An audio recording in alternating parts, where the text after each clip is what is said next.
और इस वक्त एक बार फिर से रुख करते हैं नरेंद्र मोदी का। प्रधानमंत्री नरेंद्र मोदी हेल्थ को लेकर आज जिस तरह से डिजिटल कार्ड निकाल रहे हैं, वो क्या बोल रहे हैं, आइए सुनते हैं। अब मैं अत्यंत आदर भाव के साथ माननीय प्रधानमंत्री जी से अनुरोध करती हूं कि अपने प्रेरणादायी और ओजस्वी उद्बोधन से हमारा मार्गदर्शन करें।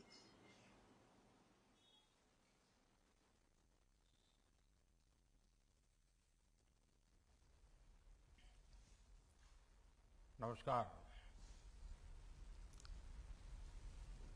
कार्यक्रम में उपस्थित मंत्रिपरिषद के मेरे साथी स्वास्थ्य मंत्री मनसुख मांडविया जी,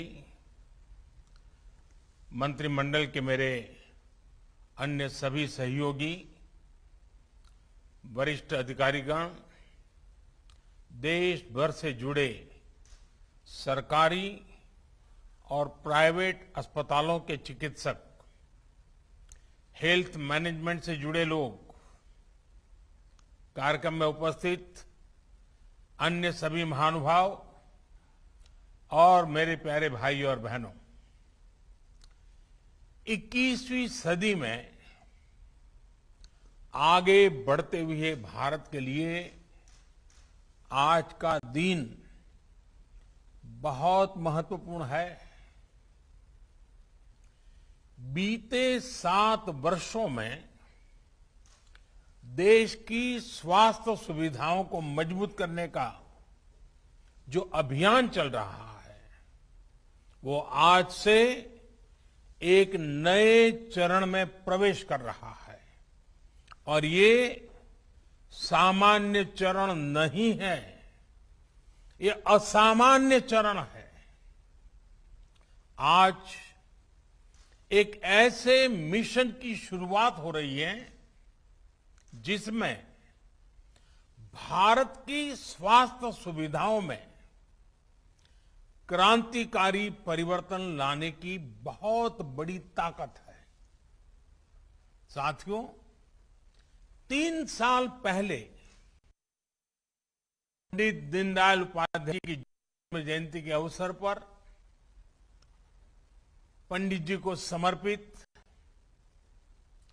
आयुष्मान भारत योजना पूरे देश में लागू हुई थी।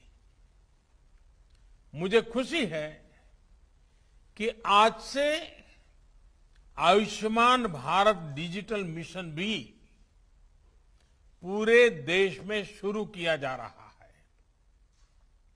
ये मिशन देश के गरीब और मध्यम वर्ग के इलाज में होने वाली जो दिक्कतें हैं, उन दिक्कतों को दूर करने में बहुत बड़ी भूमिका निभाएगा। टेक्नोलॉजी के माध्यम से मरीजों को पूरे देश के हजारों अस्पतालों से कनेक्ट करने का जो काम आयुष्मान भारत ने किया है, आज उसे भी विस्तार मिल रहा है, एक मजबूत टेक्नोलॉजी प्लेटफॉर्म मिल रहा है।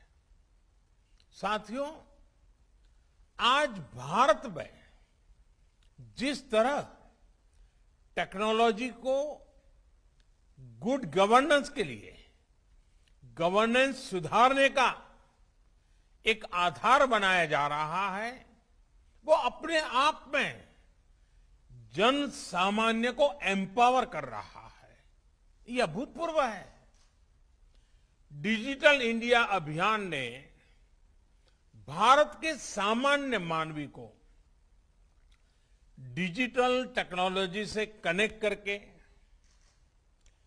देश की ताकत अनेक गुना बढ़ा दी है। अब हम भलीभांति जानते हैं, हमारा देश गर्व के साथ कह सकता है 130 करोड़ आधार नंबर,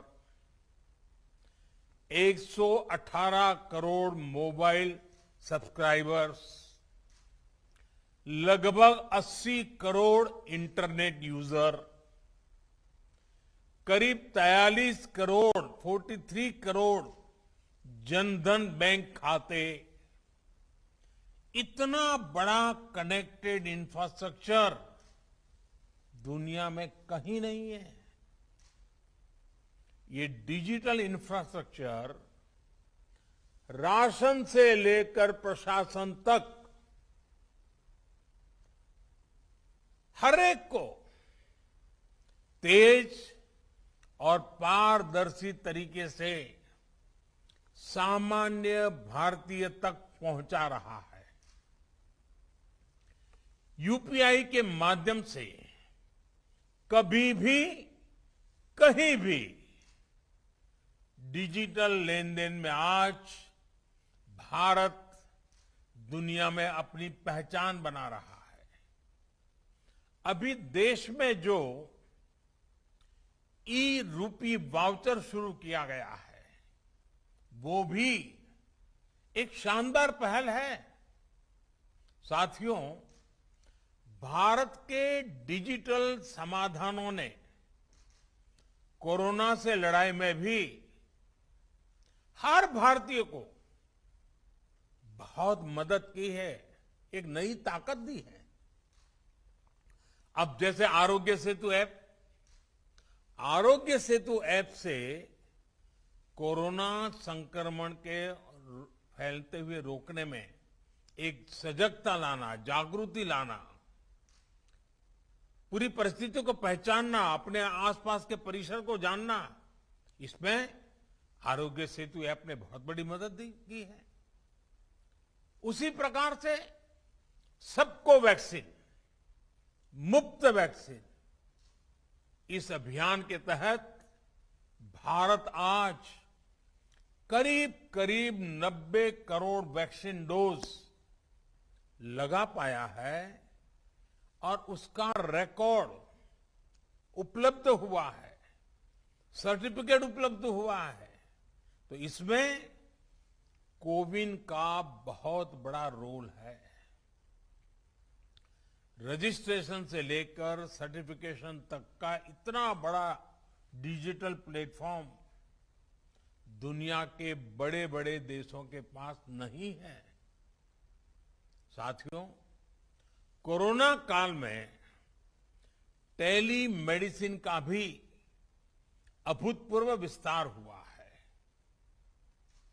ई संजीवनी के माध्यम से अब तक लगभग 1.25 करोड़ रिमोट कंसल्टेशन पूरे हो चुके हैं।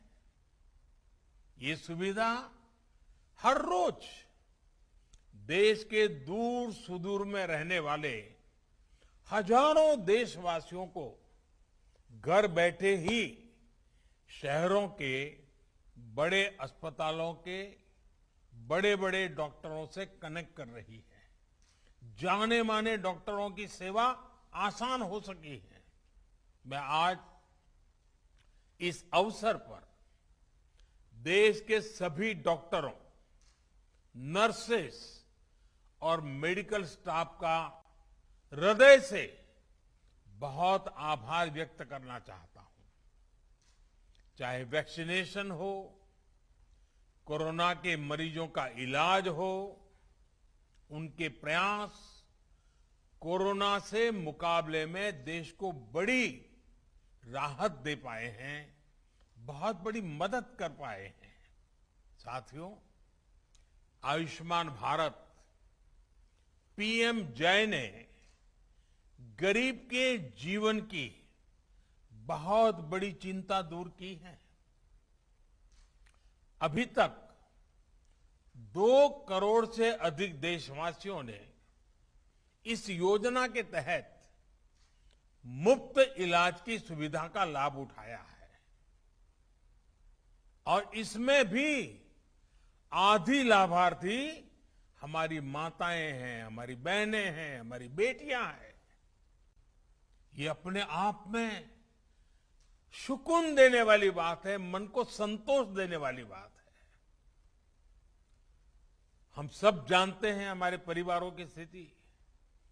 सस्ते इलाज के अभाव में सबसे अधिक तकलीफ देश की माताएं बहनें ही उठाती हैं। घर की चिंता, घर के खर्चों की चिंता, घर के दूसरे लोगों की चिंता में हमारी माताएं बहनें अपने ऊपर होने वाले इलाज के खर्च को हमेशा टालती रहती है, लगातार टालने की कोशिश करती है। वो ऐसा ही कहते हैं, नहीं हाँ अब ठीक हो जाएगा, नहीं नहीं अब ये तो एक दिन का मामला है, नहीं नहीं ऐसे ही एक पुड़िया ले लेंगे तो ठीक हो जाएगा। क्योंकि मां का मन है ना, वे दुख झेल लेती है, लेकिन परिवार पर कोई आर्थिक बोझ आने नहीं देती है। साथियों, जिन्होंने आयुष्मान भारत के तहत अभी तक इलाज का लाभ लिया है या फिर जो उपचार करा रहे हैं, उनमें से लाखों ऐसे साथी हैं जो इस योजना से पहले अस्पताल जाने की हिम्मत ही नहीं जुटा पाते थे, टालते रहते थे, वो दर्द सहते थे, जिंदगी की गाड़ी किसी तरह खींचते रहते थे, लेकिन पैसे की कमी की वजह से अस्पताल नहीं जा पाते थे। इस तकलीफ का एहसास ही हमें भीतर तक झकझोर देता है। मैं ऐसे परिवारों से मिला हूं इस कोरोना काल में, और उसके पहले ये आयुष्मान की जब जो लोग सेवाएं लेते थे, कुछ बुजुर्ग ये कहते थे कि मैं इसलिए उपचार नहीं कराता था क्योंकि मैं अपने संतानों पर कोई कर्ज छोड़ करके जाना नहीं चाहता था। कुछ सहन कर लेंगे, हो सकता है जल्दी जाना पड़े, ईश्वर बुलाने तो चले जाएंगे, लेकिन बच्चों पर, संतानों पर कोई आर्थिक कर्ज छोड़ करके नहीं जाना है, इसलिए उपचार नहीं कराते थे। और यहां इस कार्यक्रम में उपस्थित हमसे ज्यादातर ने अपने परिवार में, अपने आसपास ऐसे अनेकों लोगों को देखा होगा। हमसे ज्यादातर लोग इसी तरह की चिंताओं से खुद भी गुजरे हैं। साथियों, अभी तो कोरोना काल है, लेकिन उससे पहले मैं देश में जब भी प्रवास करता था, राज्यों में जाता था, तो मेरा प्रयास रहता था कि आयुष्मान भारत के लाभार्थियों से मैं जरूर मिलूं। मैं उनसे मिलता था, उनसे बातें करता था, उनके दर्द, उनके अनुभव, उनके सुझाव मैं उनसे सीधा लेता था। ये बात वैसे मीडिया में या और सार्वजनिक रूप से ज्यादा चर्चा में नहीं आई, लेकिन मैंने इसको अपना नित्य क्रम बना दिया था। आयुष्मान भारत के सैकड़ों लाभार्थियों से मैं खुद रूबरू मिल चुका हूं, और मैं कैसे भूल सकता हूं उस बूढ़ी मां को जो बरसों तक दर्द सहने के बाद पथरी का ऑपरेशन करा पाई, वो नौजवान जो किडनी की बीमारी से परेशान था, किसी को पैर में तकलीफ, किसी को रीढ़ की हड्डी में तकलीफ, उनके चेहरे मैं कभी भूल नहीं पाता हूं। आज आयुष्मान भारत ऐसे सभी लोगों के लिए बहुत बड़ा संबल बनी है। थोड़ी देर पहले जो फिल्म यहां दिखाई गई, जो कॉफी टेबल बुक लॉन्च की गई, उसमें खास करके उन माताओं बहनों की चर्चा विस्तार से की गई है। बीते 3 सालों में जो हजारों करोड़ रुपए सरकार ने वहन किए हैं, उससे लाखों परिवार गरीबी के कुचक्र में फंसने से बचे हैं। कोई गरीब रहना नहीं चाहता है। कड़ी मेहनत करके गरीबी से बाहर निकलने के लिए हर कोई कोशिश करता है, अवसर तलाशता है। कभी तो लगता है कि हाँ बस अब कुछ ही समय में गरीबी से बाहर आ जाएगा, और अचानक परिवार में एक बीमारी आ जाए तो सारी मेहनत मिट्टी में मिल जाती है। फिर वो 5-10 साल पीछे उस गरीबी के चक्कर में फंस जाता है। बीमारी पूरे परिवार को गरीबी के कुचक्र से बाहर नहीं आने देती है। और इसलिए आयुष्मान भारत सहित हेल्थ केयर से जुड़े जो भी समाधान सरकार सामने ला रही है, वो देश के वर्तमान और भविष्य में एक बहुत बड़ा निवेश है। भाइयों और बहनों, आयुष्मान भारत डिजिटल मिशन अस्पतालों में प्रक्रियाओं को सरल बनाने के साथ ही ईज ऑफ लिविंग भी बढ़ाएगा।